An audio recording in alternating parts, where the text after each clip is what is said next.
Hi, Jim. Do you hear me? I sure do. Farshid, how are you? Great. Thanks a lot. How about you? Very David, good. I see David as well. David, can you hear us?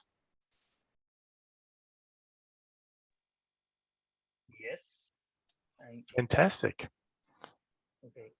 And I cannot start the camera. I guess that this is some kind of constraint or something. Let me check. I mean, I don't know if in the rest of during the rest of the tech talks, if the presenters have their cameras on or not. So yeah, we did not, but that doesn't preclude you from using yours. No, okay, let's keep them off then. Okay.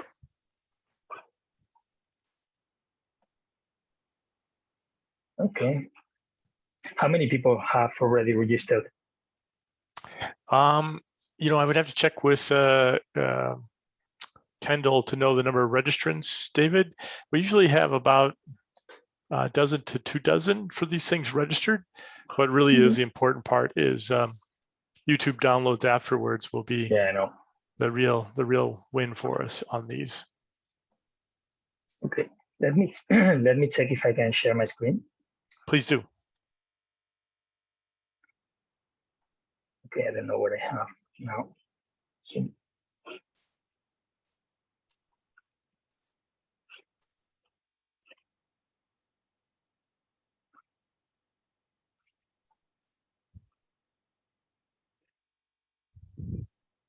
cool. Host disable participant screen sharing. I cannot share screen. Let me change that.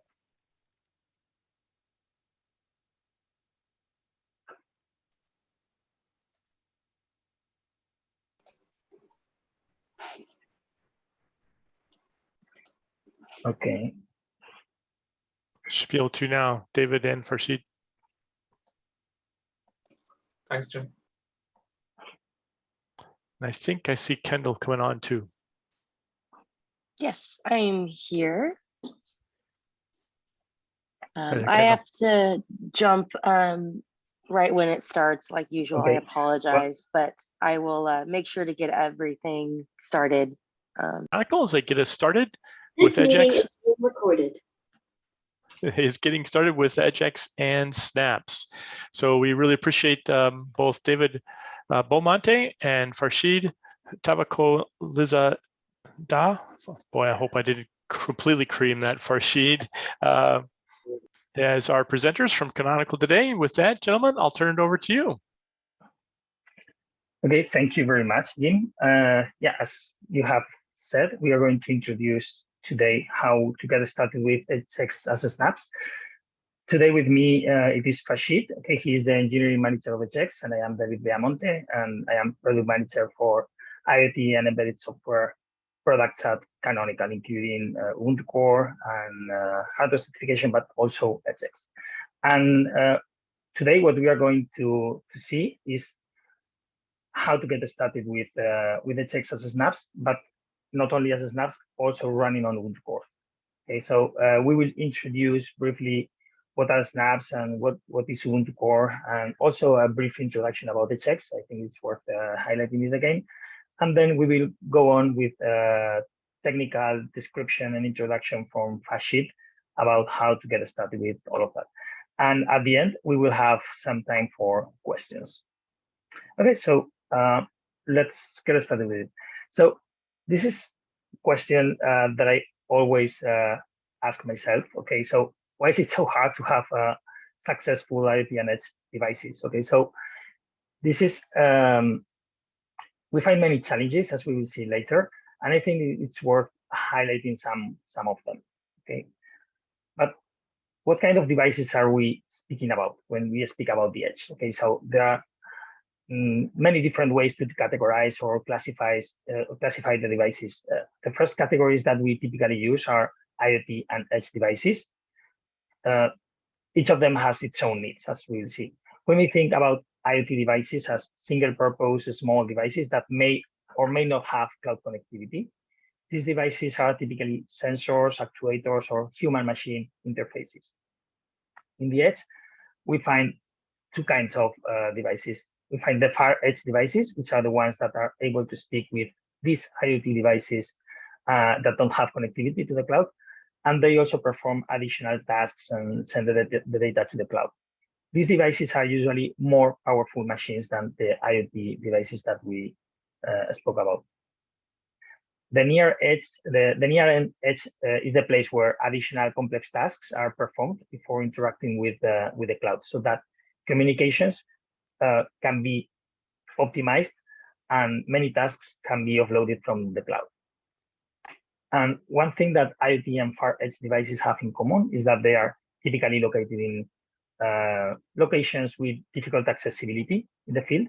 So it is very important that they are reliable and unattended. Okay, so, and we shouldn't understand these categories as something fixed, okay, as there are many devices that are hard to categorize, and these boundaries are quite blurred. But I think that it is a very good starting point to understand what are we going to speak about, which is basically these far edge devices, which are close to the things. And what do the device manufacturers and developers in general want? They just want to focus on their application development, on their business case. They don't want to spend time and money on reinventing the wheel, and they just want to use a reliable and secure underlying framework. And once the devices are deployed in the field, they want them to be unattended, but at the same time, up to date and secure for their whole life. So let's dig into some of the challenges that most manufacturers must face to develop these kind of devices.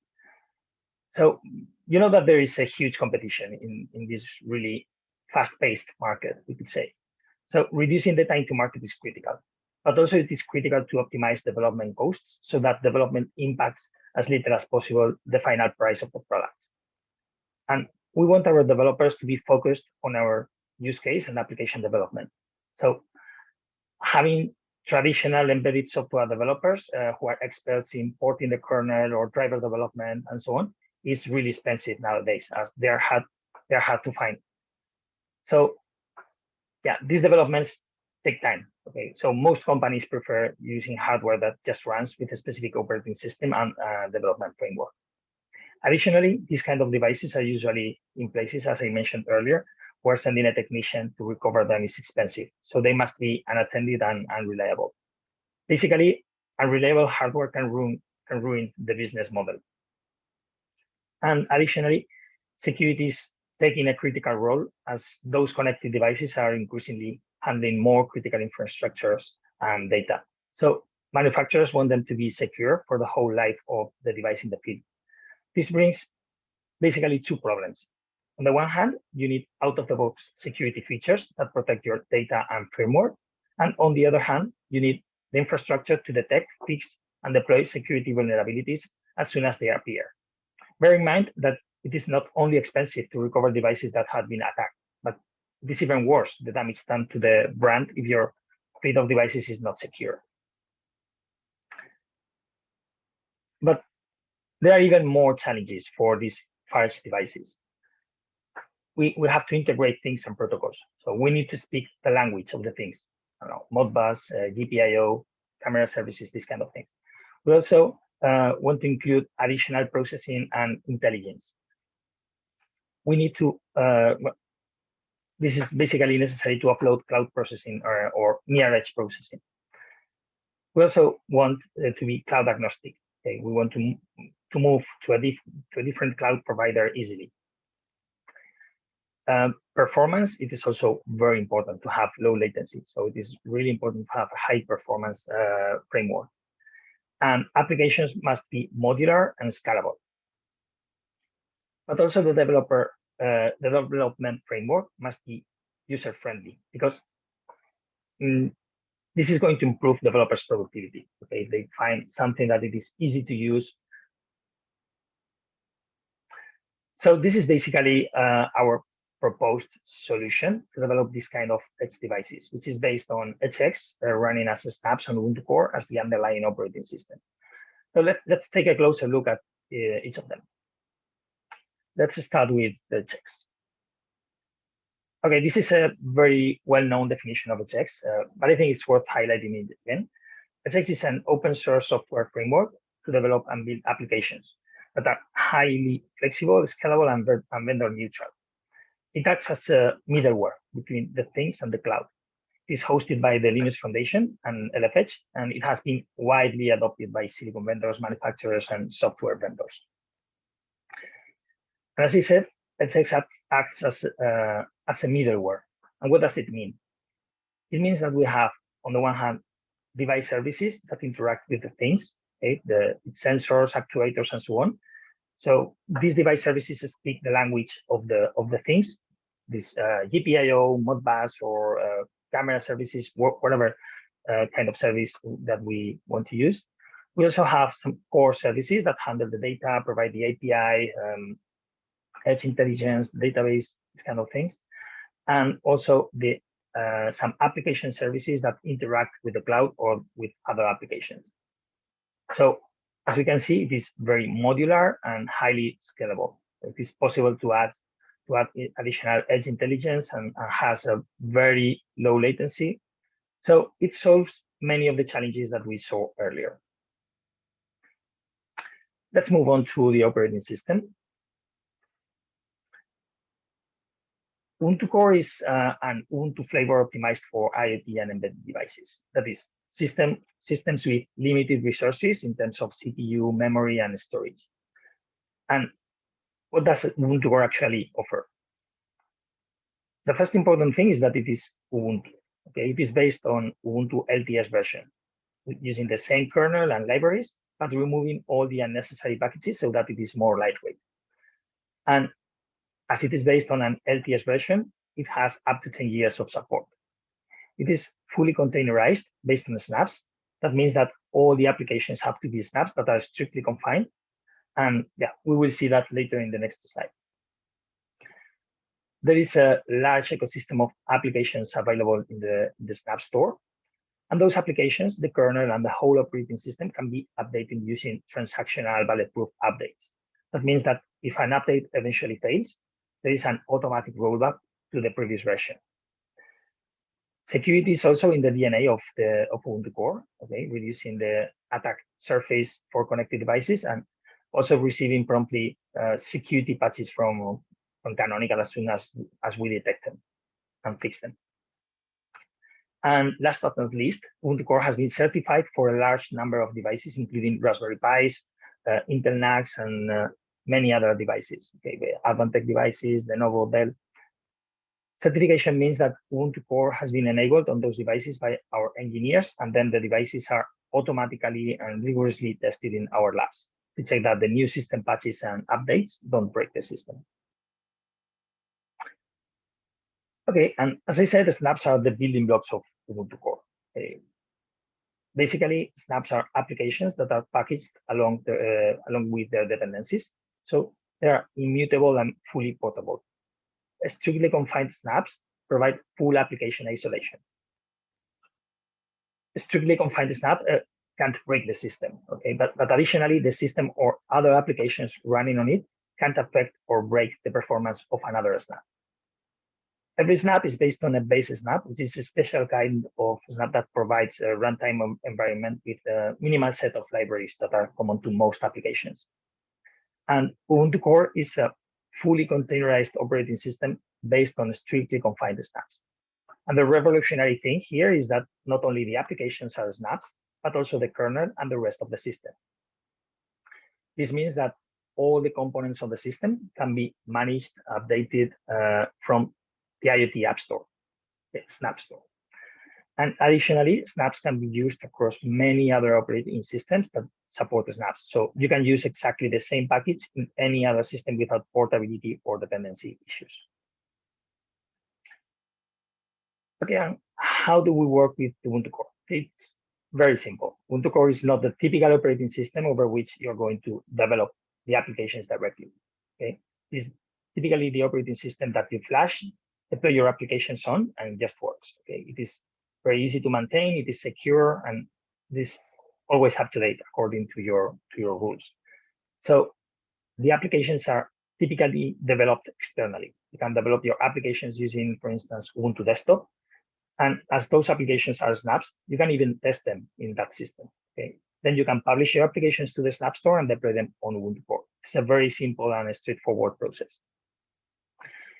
There are also ways to install snaps manually without being published to the store. Okay. The easiest way to do that is via the store.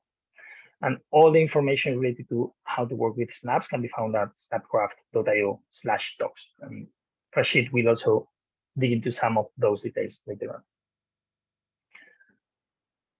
Okay, and I'm reaching to the end of my part of the presentation. And so why should we use EdgeX as snaps on Ubuntu Core? Okay, we have seen the benefits of EdgeX, Ubuntu Core, and snaps individually. And what we can see is that altogether, they solve all the challenges that we introduced at the beginning. They are developer-friendly framework to develop easily high-performance, modular, vendor-neutral edge applications. They allow you to focus on your application development and so reduce development time and costs. And what is more important, to accelerate your product time to market. It is a secure and reliable framework. And so you benefit from an operations and maintenance cost reduction. And it is supported for up to 10 years. So yeah, here I'm going to hand over to Farshid. All right. Thank you, David, for the introduction. Let me share my screen. So I would like to share my entire screen, but it may be a little small. So let's give it a try. So is this too small for someone in the audience? Maybe you can give me feedback. Attendees, if you could just use the chat window, just put a little thumbs up or can't see, or give some indication as to whether or not you can see things on Farshid's screen right now. Or Jim, how about you? Can you see things? Yep, looks good to me, Farshid. I can read it, and I have bad eyesight. There is somebody, Mingy, saying if you could make the terminal just a little bigger, that might help. All right, I will do that. Sometimes it doesn't work, but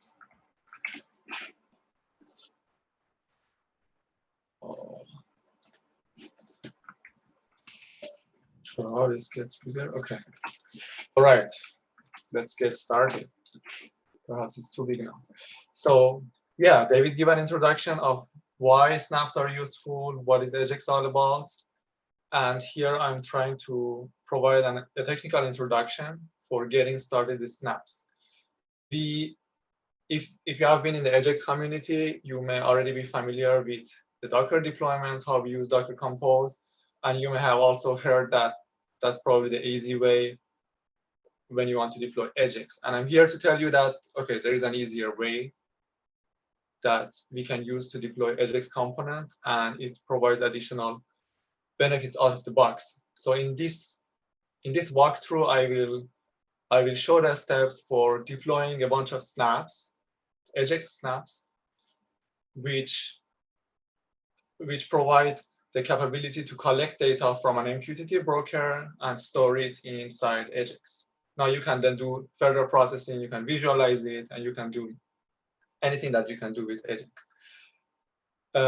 I will show you that there is already a device set up which is producing data, a very basic device. And then after we have all of this stack available and configured and ready manually, I will show you how we can create an operating system image, which is preloaded with all of the components that we show beforehand. So then you would be able to just flash it on whatever number of devices that you want. And then they will just come with this stack that not only are already started and running, but they also get updated over time. We don't need to go back and manually change stuff. Yeah, so I think the starting point for all of these, if you want to try to do this manually, would be just to refer to the EdgeX documentation. Here we have getting started for users. Then we have this page for getting started using snaps. And then it walks you through the concept. So if you look at the table of content, it shows you how to install stuff, how to configure them. There are a few different ways you can configure snaps depending on the use cases. And then how to manage those services, how to do debugging, and then specific configuration steps for individual snaps. Now, let's just very quickly browse through it. So installation of snaps is usually available using the snap CLI, assuming that you are on a Linux distro that has a snap installed. Then you can install a snap. There are various channels for snaps. David gave a brief introduction to that. And the channels are basically tracks that host different revisions of snaps. So you can have a latest stable. And if you install from this channel, you are going to get follow-up updates that are stable from the latest version. You can follow a channel which is for LTS, for example, 2.1, and then you would only get the updates for the LTS. And you can also follow a channel which is for the cutting edge releases, and you would get those things. It's pretty simple stuff. Then we go to the configuration. Configuration files are usually locally available on the device, and you can just go to the directory where the snap is and find the readable, find the writable data related to that snap, and then you can edit it. There is also another directory which the read-only files are hosted, for example, executables, example config files, and so on. But you don't want to really touch those. Those are just for the package itself. But everything that is on var snap is editable by the user, and this is what you want to know about. You can also change configurations from the EdgeX registry, which is console. So once you have your system set up, you can always refer to console and change some of the configurations that are supported. Another way of configuring snaps is using config providers. At the end of the walkthrough, I would briefly talk about this, which basically allows packaging of configurations. So you can ship your application, and you can also ship the configurations. And then last but not least are configuration overrides. These are kind of equivalent to environment variables, which allows you to override configurations that are passed using one of the other methods mentioned previously. And we basically have a one-to-one mapping with environment variables. And if you refer to other parts of this documentation, you may see information on how to set environment variables, which map to configuration fields in the config files. And we also have another mapping for the snap. So you should be able to just look at the configuration file and figure out what the equivalent snap option is you can set, and then the device is going to pick it up after a restart. Moving on, then we have ways for disabling security if you are demonstrating it. Today we will demonstrate, but we are not going to disable the security. If you want to manage services, there is a CLI subcommand for it where you can just use it to enable and disable. So when you enable and you restart a device, the snap is going to be started automatically after boot. This is equivalent to if you have a restart policy for the Docker container, or if you have a system file which is set to be enabled. If you want to debug your snaps, you can query the logs. It's almost as powerful as journalctl or Docker logs. And then last but not least, we have the documentation that are specific to the snaps themselves. I'm not going to go deep into it, but it's just to tell you where they are. And everything is there if you want to refer to. Now, with that said, let's go back to the walkthrough. We will go through setting up the stack, which includes a Raspberry Pi 4 running Ubuntu Core, the ARM64 variant of it. It has a host name called Jupyter, and we will refer to it in the next step by the same name. We will run the EdgeX stack, which is like the core components, the security components, and a bunch of device services, or any other tool that you want. We run it on this machine. And then we have a Raspberry Pi 0W, which is actually currently in a bedroom in my home. and it is connected to a DHT22 sensor. If you don't know what that is, this is a very simple sensor which is probably available in any geek's home. So you should be able to set this up very quickly and try it out. We use a bunch of tools which are not strictly about EdgeX, but we need them. So first is Mosquito, which is the MQTT broker. The data is being published from the Raspberry Pi Zero with the name Pluto, is being published to the Mosquito broker. And then we subscribe to it from Raspberry Pi 4. We use the EdgeX CLI, which is wrapper for EdgeX REST APIs. And as an alternative to this, if you want to go more advanced, then you can use an HTTP client. We provide examples for HTTP Pi, but you can use curl or anything else. We use YQ, which is similar to JQ, but for YAML. And we use it to validate files or convert them to JSON. And lastly, we use Ubuntu image, which we use in the last step to create the Ubuntu Core image.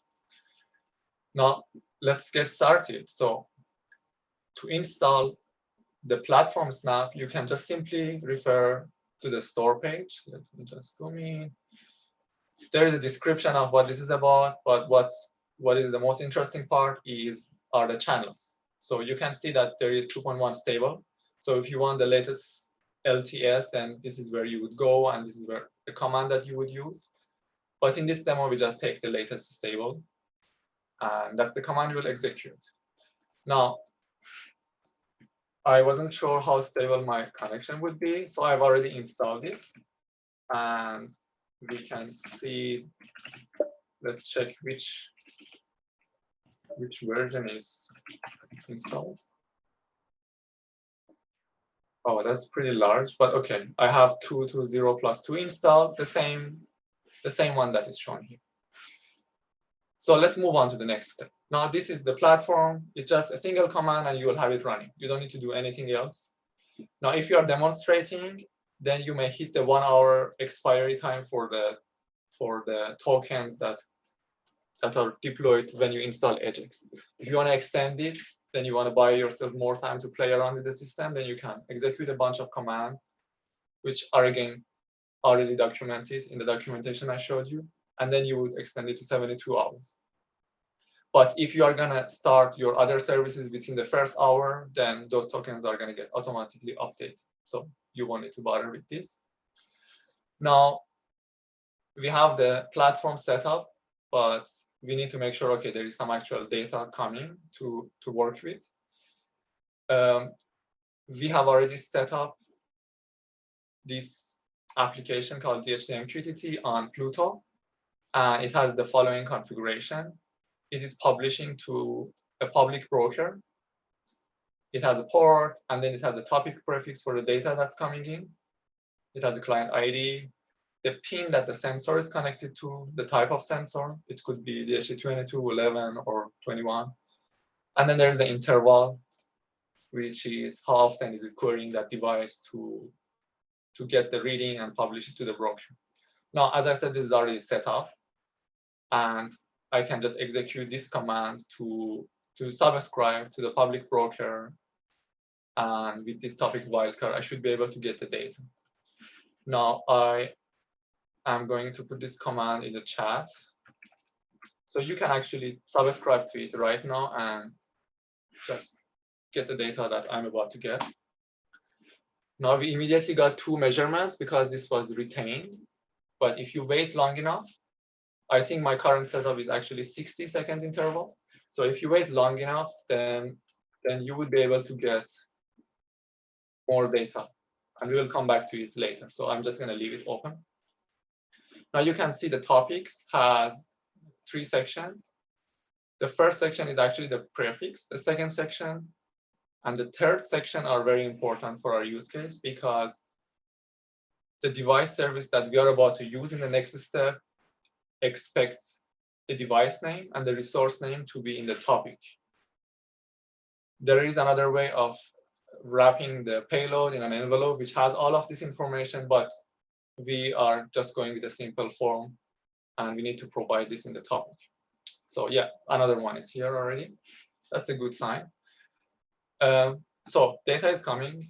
Let's move on to install the device MQTT service, which is basically connecting to the platform, subscribing to the broker, getting this data, registering whatever device and profile is necessary, and then ingesting this data into the platform.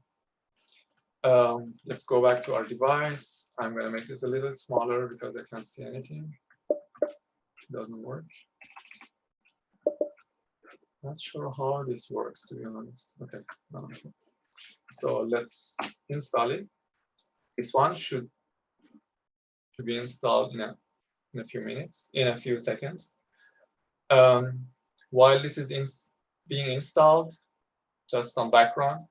The device service snaps are not started by default, because in most cases you would want to update the configuration before you start it for the first time. Otherwise, the configuration is going to be uploaded to the registry or to the EdgeX Core metadata, and then it will be more difficult to update.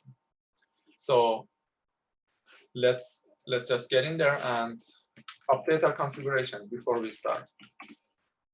We have a configuration TOML file. We have two directories, devices and profiles. Inside devices and profiles,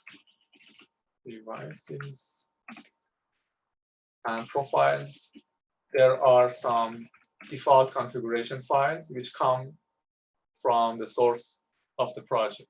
Now, if we started, these things are going to get uploaded, but we don't really need them. So let's just remove them to have a clean start. Ideally, they shouldn't exist, but they do. They are still available under the read-only directory if you want to refer to it. So instead of var snap, which is where we went just now, we would just call it snap. This is read-only and it's a package. And this is bind mounted from when you install the snap. So you cannot really edit it, but it's there when you install, and it's going to basically go away when you remove the snap. So let's create a profile, which is basically describing our resources, and then we will add a device which is using that profile. So we would call our profile temperature humidity sensor, because that's the sensor we are using. Let me see if this is going to work. And then we copy it.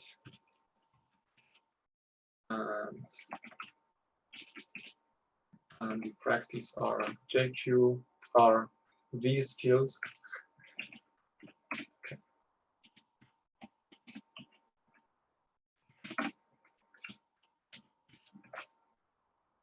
So, okay, this one is in. And then we add a device. Now, the profile we just added has two resources. One is temperature, another one is humidity. These are basically what the sensor is providing. So if we go back to our measurements coming to the broker, we see, okay, there is a humidity, 41%, temperature, 26. That's why you hear this fan noise. Maybe Zoom is filtering it out, but it's pretty warm right now. And we are defining it here. So the value is float, and we are just allowing read.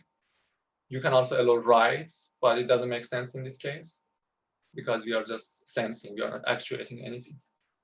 Now let's create our device. The device is called Pluto DSG22.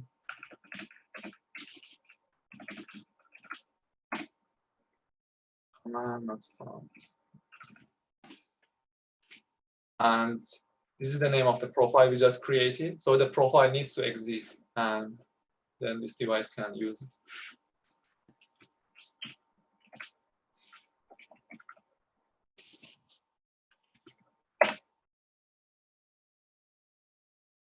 Okay.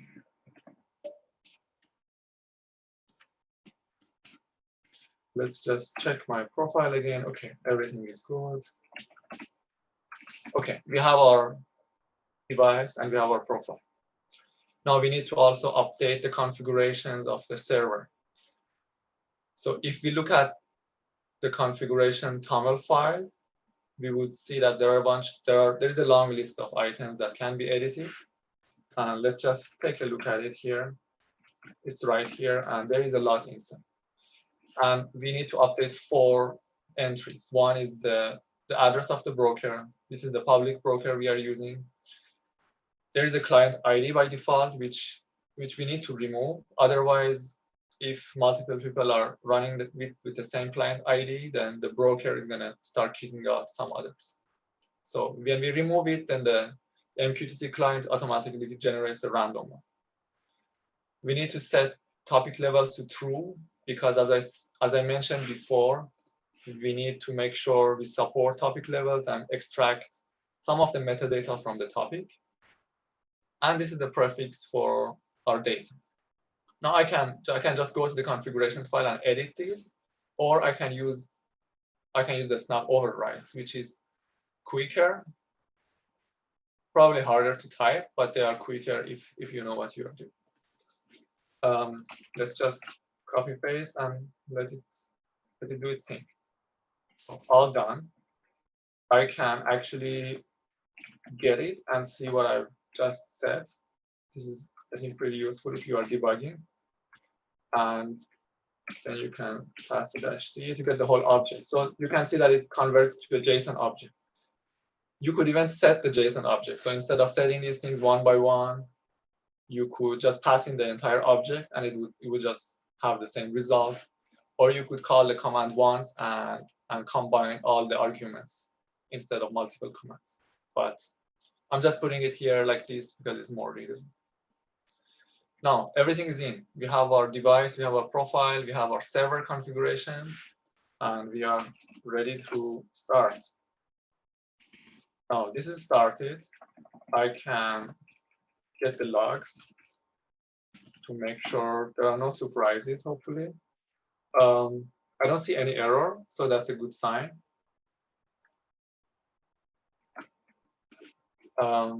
Then we will move on. So if there were some errors, then we could enable debugging, then we could restart it and then get the logs, which would include the debugging information. And if at some point you, I don't know, messed it up, if you had some wrong configuration and it got uploaded, and for example, for the device or profile, the solution would be to just delete them from core metadata. And here I have examples how you can delete it using EdgeX CLI, pretty simple. And it has error handling. So if you try to delete this profile, it's not going to work because we have a device which is associated to it. So you need to first delete the device and then delete the profile. You can also call HTTP endpoints if you are familiar with that endpoint. Now we have this setup. Data is coming in, and the device service we just set up supposed to forward those measurements to EdgeX core data component. It has already forwarded the registration for the device and profile to core metadata. Maybe we can just check that. Device list, maybe. Yeah, so we can see, okay, there is a device already registered. And if we do device profile list, then you can see, okay, the profile is also there. Now, let's see if there is data. We can use the same CLI, device reading list, and then you can put the limit or no. But you can say, okay, we have already collected some measurements. Let's count it. Yeah, we have already collected 8 measurements. And yeah, I call that good progress. So far, so good. We could also query the JSON using the same CLI. Let's see if it works. Yeah, it's a little messy. But instead of that, we could also use the HTTP, which formats the output for you. So I don't have JQ here to format it. Otherwise, I could use curl combined with JQ, but HTTP just gives you the formatted output in JSON. Now we have everything there. Data is coming in. We showcased how to quickly set up this environment with snaps, which if I wasn't really explaining it, you could probably do this in, I don't know, 2-3 minutes. It was fairly simple. You can also set up Grafana dashboards to collect this data if you want. So I haven't included the instructions in the README, but this is fairly simple to set up. If you use the JSON API plugin of Grafana, it's pretty small, sorry. If you use the JSON API plugin, then you should be able to query data and just show it on a dashboard. And it doesn't work right now for whatever reason. But yeah, so the data is coming in. You can see it, and it's probably a configuration issue somewhere, but you should be able to see the time series data coming in with very minimum configuration if you want. And this is queried directly from core data. Now, moving on, let's go back to our document. Let's just do a recap. What did we do? So let's do a snap list. Again, this is pretty ugly because I have zoomed too much. Let me see. Okay, so this is better. This is what we installed in the beginning. It was already installed. This is the device MQTT snap, which we installed and configured. You can see the track, you can see the revision. This is the EdgeX CLI, which we were just using, the Grafana, which we were just using, HTTP, Mosquito, everything is there. And we are on a Rust, we are on a Pi. Now let's create an open operating system image, which just comes with this. So we did a bit of manual work to set this up. And if you are setting up a real production environment, then it's going to be much more demanding, and you don't want to repeat all of these every time. So we would just create an image which comes with all of these. There are different pieces into the image. So first of all, we need to provide configurations which are packaged. So we cannot go and edit this configuration, or we cannot just put files alongside the image which can be pulled in. Instead, we need to package our configuration, basically the 3 files that we just worked on. And we need to create a snap out of these files. Now, the source code of this is available here. It's fairly simple. I have device MQTT resource. Exactly what I just worked on is placed here. And I am creating a snap out of it, which is just dumping all these files where they should be, and providing a slot where device MQTT can connect to consume this file. So this is kind of equivalent to Docker volumes where you mount a volume. Here, this directory is mounted on the consumer side. Now, I have already built this. I have already submitted it to the store, but it should be fairly simple to do. You can also build it for other architecture using remote build subcommand for Snapcraft, and then it's going to just build it on some build farm and give you the answer. It give you the result. Once you have that, then you can create a model assertion, which is basically describing what should be in your image. You describe what is in the image, and you need to sign it so that somebody else is not going to come and modify it and submit it on your behalf. You need a signature to do it. These commands help you to set it up and register your signature to the store, so it's associated with your account. And then you can create the model assertion file. Now, the model assertion has your developer ID, it has architecture, it has a model, in this case, Ubuntu Core 20, which base is using Core 20, and then what snaps are included. Now we have a gadget snap here, which we will build later on in the next step, and this is responsible for making sure snaps are connected to each other in the right way and making sure the default configurations are set. We have the PC kernel, which brings the kernel resources for an ARM64 base. So this PC, if you were creating model assertion for Pi, this would have been Pi kernel. And there is also, this information is all available in the documentation. Then we come to the EdgeX part of it. So we have EdgeX Foundry Snap. Again, we have the default channel. This is the ID of the snap, which you can easily query using snap info command. This is the device MQTT. And then this is our config provider, which includes the configuration I just explained. Now, moving on, so the file is ready, then we sign it.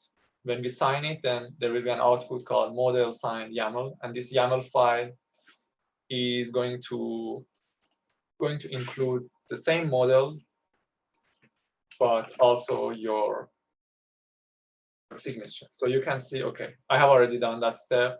I have these things, and I also have the signature. So this is almost ready for creating an image, except that we don't have the gadget yet. And that's why we have the next step.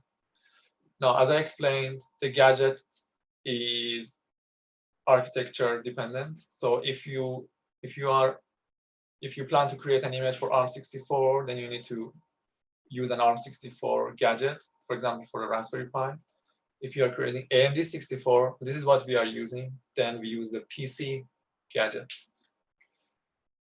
If you refer to this repository, then you will find a list of files. What we are interested in is gadget.yaml only, and we need to append this information into it.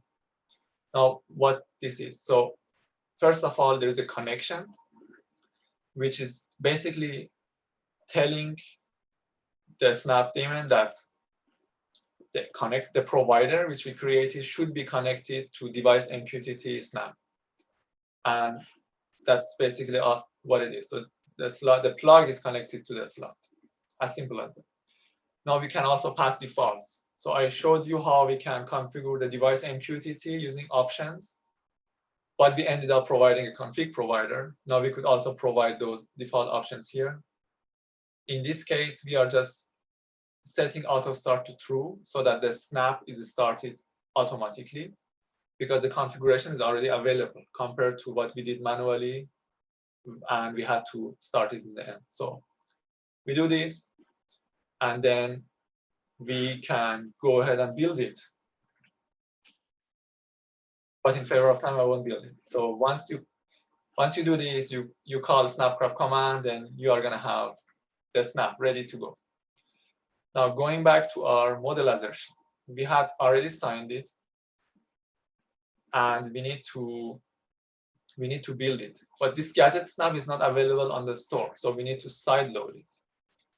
So this is the command we would use to build our image and tell it that you need to get a snap from a different address. Let's do it. So I've already built my snap, but it's in a different directory. Let's see if I can get it to work. Yeah, okay, it's not here.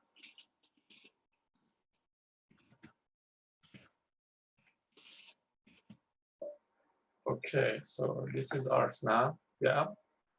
And then we call this command. So it's gonna start fetching what is needed from the store, including snapd. So this is the daemon that takes care of snap runtime, and it's pretty slow right now, so we probably won't be able to show all the steps, but basically it's going to go through them one by one, and this is the output.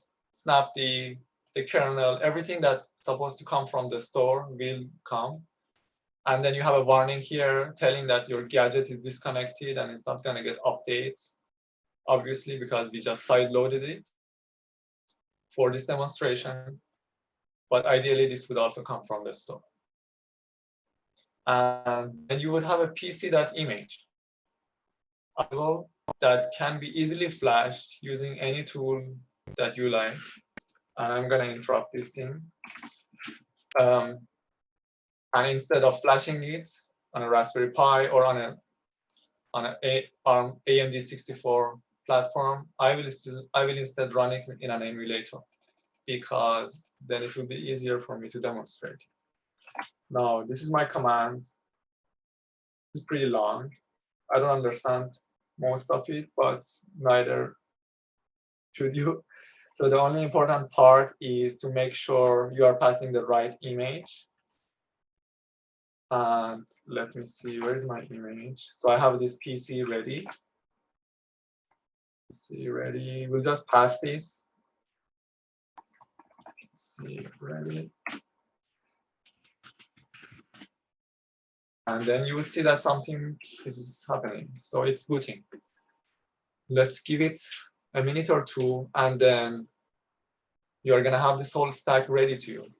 So this command included some port forwarding configurations. So it's forwarding the port 22 of the virtual machine to port 822 of the host. And this allows me to SSH into it once it's ready. If you want to access other ports, then you can add more of these. And yeah, you can already see there are some EdgeX logs. You can see, okay, subscribe to this. And looks like it's already doing its job. So let's SSH to it and see exactly what is happening. I will interrupt the subscription and I will SSH to it using my username. So this running virtual machine has already pulled my public key from the store because when I built it, I provided my information that I provide my user information basically.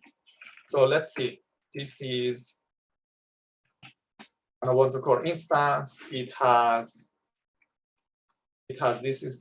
these snaps installed. Basically, exactly what we wanted, except that I have also an HTTP, which I installed for the sake of debugging. I can also install anything else I want. For example, I can install EdgeX CLI, which doesn't come from the OS image, and it shouldn't. But now I'm trying to do some debugging, so I install it, and I can just query reading doesn't work.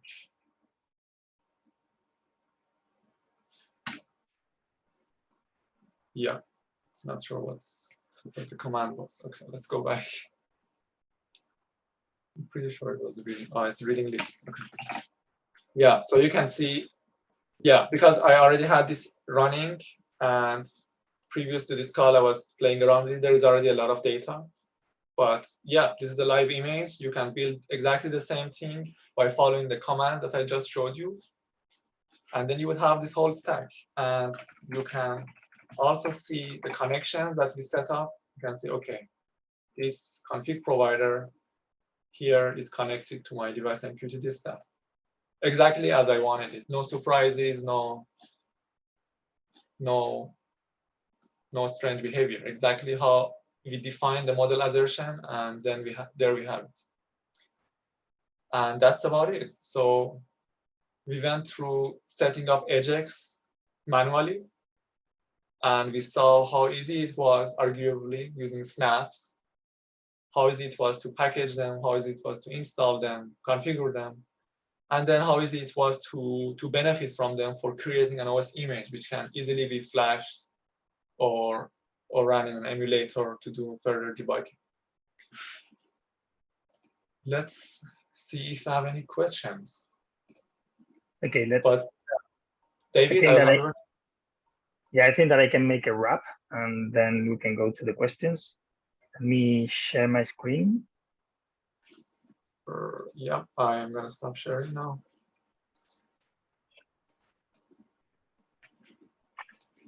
Okay, very briefly, let's see if we can have also some time for questions. What we have seen today is what Ubuntu Core and snaps are. We have also reviewed what is also EdgeX, but we have focused on Ubuntu Core and snaps. Why EdgeX is running as a snaps on Ubuntu Core are important. Okay, what are the benefits that we are going to have if we use EdgeX running as a snaps on Ubuntu Core? And Freshit has also shown us how to get started with EdgeX as a snaps and Ubuntu Core. Okay, so and also showing us a demo of that. Just I would like to say that in September, we're going to have a in-person workshop, okay, organized by Intel and Canonical. And I think it would be very interesting for people who are interested in getting more deep knowledge about all this stuff, about how to use EdgeX as a snaps and Ubuntu Core. So feel free to reach out to us and register to this in-person webinar, workshop. And now it is time for questions. I don't know, Jim, how much time do we have for questions? And if we usually have the questions in the chat box, or if people should mute their mics, or how this works. Yeah, David, so we do have one question that's come in already over the question and answer screen. We've got a question that says, for security, how secret tokens have been exchanged by different EdgeX snaps? Do users need to set up a token each time? I think that this is probably a question better for Farshid. Yeah, so there is an interface between snaps, which works in a similar fashion to the config provider, which I showed. And this allows secure exchange of tokens on a local machine. So when you install your device service, the device service connects to the platform snap and it receives a token from the platform snap. So the users, they will not need to set up manually anything. As we went through, I did not set up anything manually, and the token was provided automatically. Thank you. Thanks, Farshid. Giving folks a little bit of a chance here to ask any other questions via the Q&A or the chat panel. And while we're waiting for that, I think that just there want is to another question. I think that there is a question in the chat box, not in the Q&A. Yeah, thanks, David. So if I wanted all my sensor telemetry information to come from removable storage, what would be the recommended process for that? Farshid, that's a question from Jim Cogswell. I'm trying to understand the question. So the sensor, so is it about the metadata of the sensor or the sensor data itself? The metadata, I assume. Just should probably make an assumption and answer the question. Yeah, let's. So if it's ahead, about Farshid. metadata, I believe that you can have a removable storage and you can set up the gadget in a way that it gets this data from the removable storage, could be a USB drive, and then it would provide it to the snaps. If Tony is in the call, maybe he can give more details about this.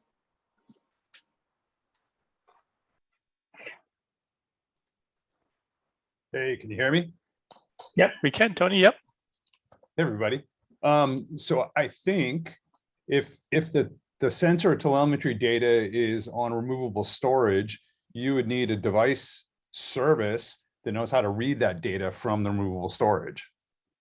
I'm understanding correctly. If we're talking about like the values from the sensors, if they're being written to the file system on removable storage, then you need a device service that knows how to read that data. Does that make sense? It does. Thanks, Tony. And Jim Cogswell, if we haven't answered your question, please go ahead and type out some more in either the QA or chat. We'll try to answer.